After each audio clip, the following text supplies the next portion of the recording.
Welcome back to our channel, ladies and gentlemen. Thank you very much for choosing our show and for your continued support. Now, let me put a disclaimer.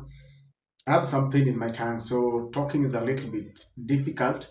If you see me fumbling, it is because of that pain, so bear with me. Ladies and gentlemen, ever since Raila Molo Odinga died, there is a narrative that has come up, and this narrative is being perpetuated by the ODM psychophants. And I know why I call them the psychophants. This narrative is one that I call Baba told me, the Baba told me narrative. You've realized that Baba died in the middle of a very hot debate. And the hot debate was Baba supporting Ruto up to 2027, or was he going beyond 2027? Was Baba going to contest? Was he going to jump, the camp and support one of the opposition leaders, for example, Kalonzo Musyoka? What was Baba's game plan?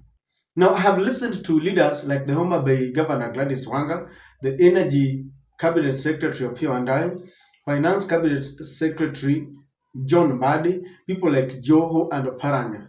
They all tell us, Baba told me, Baba called me, Baba came to visit my office, Baba told me. Kindly listen to the Energy CS Opiyo Wandayi telling us just how Baba visited him. We were not there, we can't doubt him, but there are questions that I want to ask. Let me say this. Early this year, Your Excellency, Baba Raila Odinga did pay me a visit in my office at the ministry.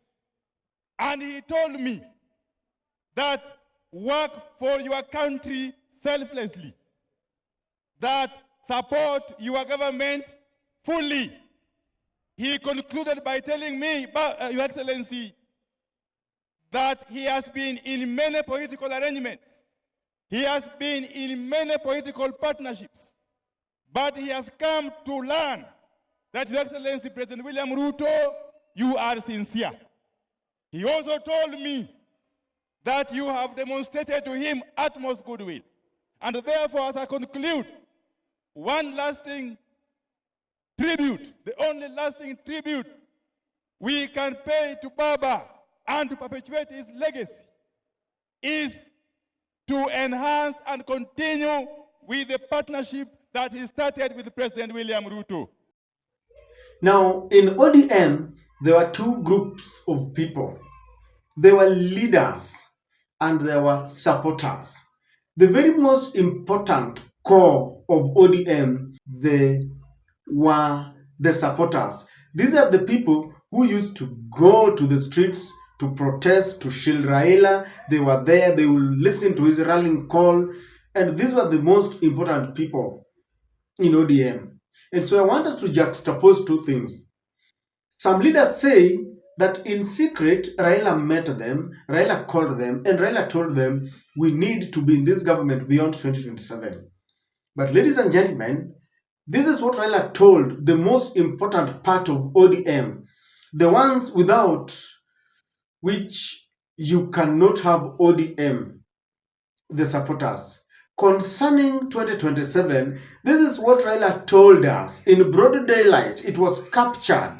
Leave alone the ones that he spoke with the people discussed in offices. This is what Raila said concerning the 2027 debate. We have not passed any resolution as a party to say how we are going to go into the election of 2027. So wherever you are, don't commit the party to some things which have not been discussed. Let those things be discussed first. We are ODM. Who's told you that ODM will not have a candidate in 2027? Who has told you? So first, think as ODM. We have a clear plan that we have negotiated and we have agreed on, and let us continue to implement that plan. Other decisions we'll take when the time comes. Now, as leaders continue to disagree as to whether Raila wanted to support Ruto beyond 2027, whether he wanted to, contest himself, the Secretary General, Edward Sifuna, a man who has stood by the truth And he has always mentioned Raila's name. He says, Raila told me. In the burial of Raila Odinga, many leaders were talking, and as they spoke, you would listen to some hidden voice of William Samoei Ruto. They were sent to perpetuate a narrative. Now, Edwin Sifuna is saying something. Let us have the full truth, not half-baked truth, like those ones that were being told by ministers who want to keep their job. And Sifuna is adding, as he says, basi tuulize wananchi, let us go back to the people and ask them, do you really feel that Baba wanted us to stay in government till 2027 or beyond? Mimi nataka niseme ya kwamba vile Reverend Wesonga ametuambia hapa, Baba alikuwa anasikiza wananchi. Baba alikuwa anasikiza wananchi. Na mimi nataka kuencourage wanachama wa ODM. Sisi viongozi sasa tunyamaze kidogo, tusikie nyinyi mnasema nini. Nyinyi mtuambie mnataka tufanye nini na chama cha Baba Raila Amolo Odinga. Namaliza nikisema Baba Raila Amolo Odinga alizungumza wazi mbele ya nchi nzima tarehe 22 mwezi uliopita mbele ya hawa wabunge katika hoteli ya Agile pale Nairobi. Baba aliongea kwa kinywa chake mwenyewe, na waomba viongozi msiingize maneno kwa mdomo ya mtu ambaye amelala. Alisema yeye mwenyewe, akasema kama chama lazima tujiandae kwa ajili ya uchaguzi wa mwaka 2027. Na wale ambao wanaeneza mambo mengine hapa, Baba alisema, who has told you? Who has told you? Who has told you? Kwa hivyo sisi tutafuata the last standing instruction ya Baba ambaye alitoa chini ya siku 23 ambazo zimepita kabla afariki. Now I know very many people bashed Raila Amolo Odinga, including impostures that want to pretend that they are more ODM than the people who are in ODM themselves. William Ruto, a competitor, a man who was the greatest nemesis of ODM, of Raila Amolo Odinga in 2022, was the one who was now giving instructions. Oh, tutakikisha ODM imesimama imara, and if you want to play with ODM, I don't know, will deal with you. ODM will either be in government or will be part of the government. That has really, broken a discussion that either Ruto wants to merge ODM and UDA, or he wants to contest using an ODM ticket. But if there is one person of sober mind who cleared the air as to what Raila really wanted, whether he spoke in public or in private, Otiende Amolo, who is a lawyer, the Rarieda MP, was invited to clear the air. And I want you to listen to what Otiende Amolo is saying. Please, as we listen to Otiende Amolo, kindly note that Otiende Amolo is a very close friend to the Odinga family. At one point, he was their lawyer. You saw him in 2017, when Maraga nullified the Uhuru Ruto, victory. When he speaks, you'll realize that there is a voice behind. Just like the ministers were speaking and there was Ruto's voice that echoes from far. Listen to Otiende Amolo and you'll realize that Oburu's voice or the Odinga's voice could be heard echoing from far, and it's making it very clear what Baba meant. Kindly listen to Otiende Amolo. In that context, we joined the broad-based government. Like any government, it has a 5-year lifespan. The 5-year lifespan of this government is up to 2027, which means we continue, and no one has said others, we will continue to support this government in the context of the broad-based government for its lifespan, that is up to 2027. Now, up to his death, Raila had not pronounced himself on what happens in 2027 moving forward. Ladies and gentlemen, we understand that everyone has a right to be in the government if they so wish. Like Mbadi, Joho, Oparanya, Opio and I, they have the right. They are Kenyans, they are taxpayers. If they qualify, they were vetted. But if they want to be in government, it is not right to use Raila's name. Baba told me, Baba told me. Because they want to pretend that Baba wanted them to stay in government beyond 2027. It is good to be in government. There are privileges. But let them just say, Baba left us in government and we will go up to 2027. Thereafter, we will have a meeting as ODM and decide whether to continue. This is what the Trans Nzoia governor, George Atembea, is saying. That please stop using Raila's name. Just say you want to be in government because you're right. Lakini mseme kwamba Raila alisema alikwambia wewe watu ama uliota. Watu wache uongo bwana. Uko na freedom ya kwa serikali. But don't make it kwamba ile kwa obligation kwamba Raila asema kwa serikali. Hapana. Now, ladies and gentlemen, after Otiende Amolo spoke, you'll realize that things will begin to change because Raila was buried just the other day. And Otiende Amolo understands the pain that the Odinga family is going through. So when he was invited to clear the air, I'm sure he called Ida, he called Oburu, and what he's speaking is not his mind. He cannot go to that studio without consulting the owners of the ODM. And so whatever is speaking, if you ask me, is the mind of Odinga family. He has joined Edwin Sifuna in making it very clear because that is, Otiende is a truthful man. All we know, and Baba said it, we are supporting William Ruto. But when we get to 2027, who told you ODM will not have a candidate? And so I have a feeling that already there is division in terms of opinion. Because there are those who are already inviting William Ruto come to ODM and contest with the ODM party in 2027. I have a feeling that Ruto has begun controlling one arm of the ODM, especially those who are in offices. And Oburu, even though he's not speaking, because he can't speak now, he wants to perpetuate what Raila used to do. Because Raila had two mouthpieces. One was headed by Sifuna. There is no way Sifuna was going to oppose the broad-based government and he still reports to the ODM office, Chungwa House. Haiwezekani. Angefukuzwa venye Magerere alifukuzwa. The other wing was this of Mwanga and Opiyo Wandayi and Atande. And that seems to me what Oburu Odinga is doing. And if it's not Oburu Odinga, then Otiende Amolo seems to have taken sides with people like Sifuna. And it just tells you that ODM will still be divided because he feels we cannot invite Ruto in ODM. He's an imposture. We can only support him based on the agreement that we had, that we signed in KICC.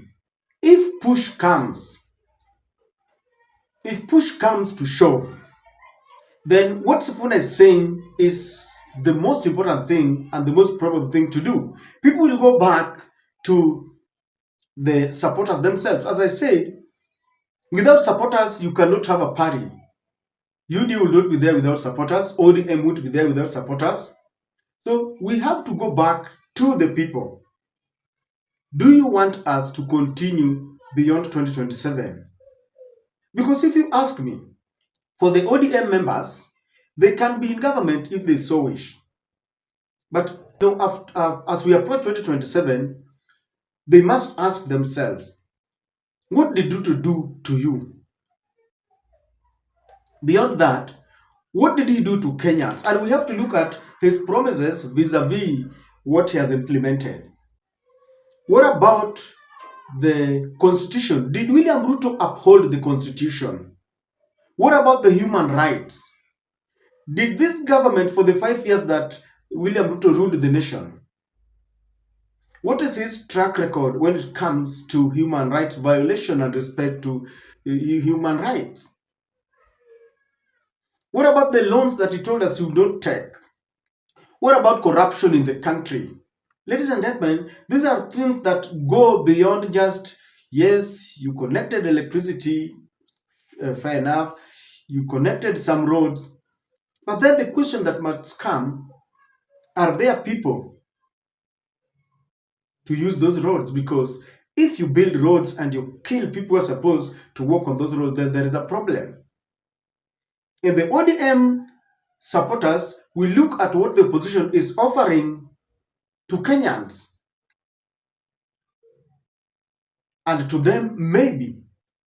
So the question as to whether we are going to support William Ruto till 2027 is a question that has been settled by Edwin Sifuna and today by the very bright, sober mind, Otiende Amolo. Anyone who is making noise, did you see how people like Mbadi were talking? They were speaking as if they were begging William Ruto.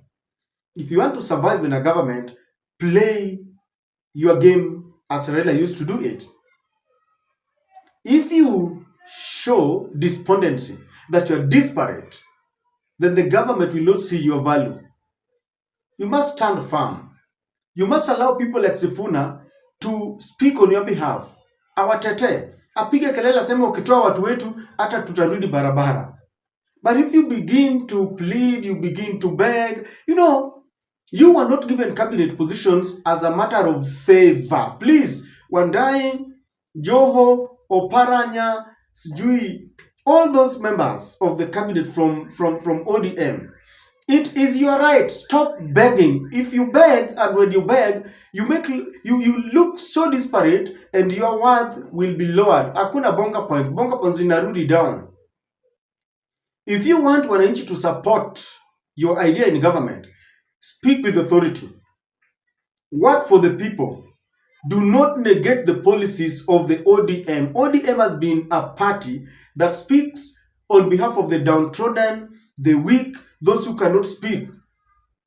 Do not get into government and you start begging and you are so much engrossed into it and you have been assimilated. People will not support you. So, ladies and gentlemen, what is the conclusion? ODM is not yet decided. That is the reality.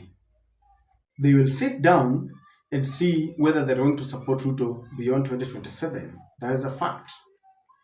Number two, William Ruto is leading one wing. The Odinga family is still leading one wing. ODM will still continue to speak from the two mouths. One will reject the idea of supporting William Ruto beyond 2027. The other will support. Number three, Ruto's attempt to take over ODM forcefully or using some clandestine means has been rejected. When you see Otiende Amolo speaks, and Otiende Amolo is supporting Edwin Sifuna, I can assure you, Ruto will not take over ODM.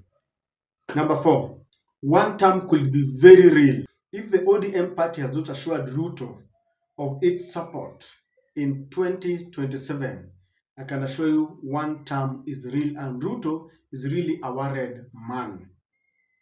Ruto is really a worried man.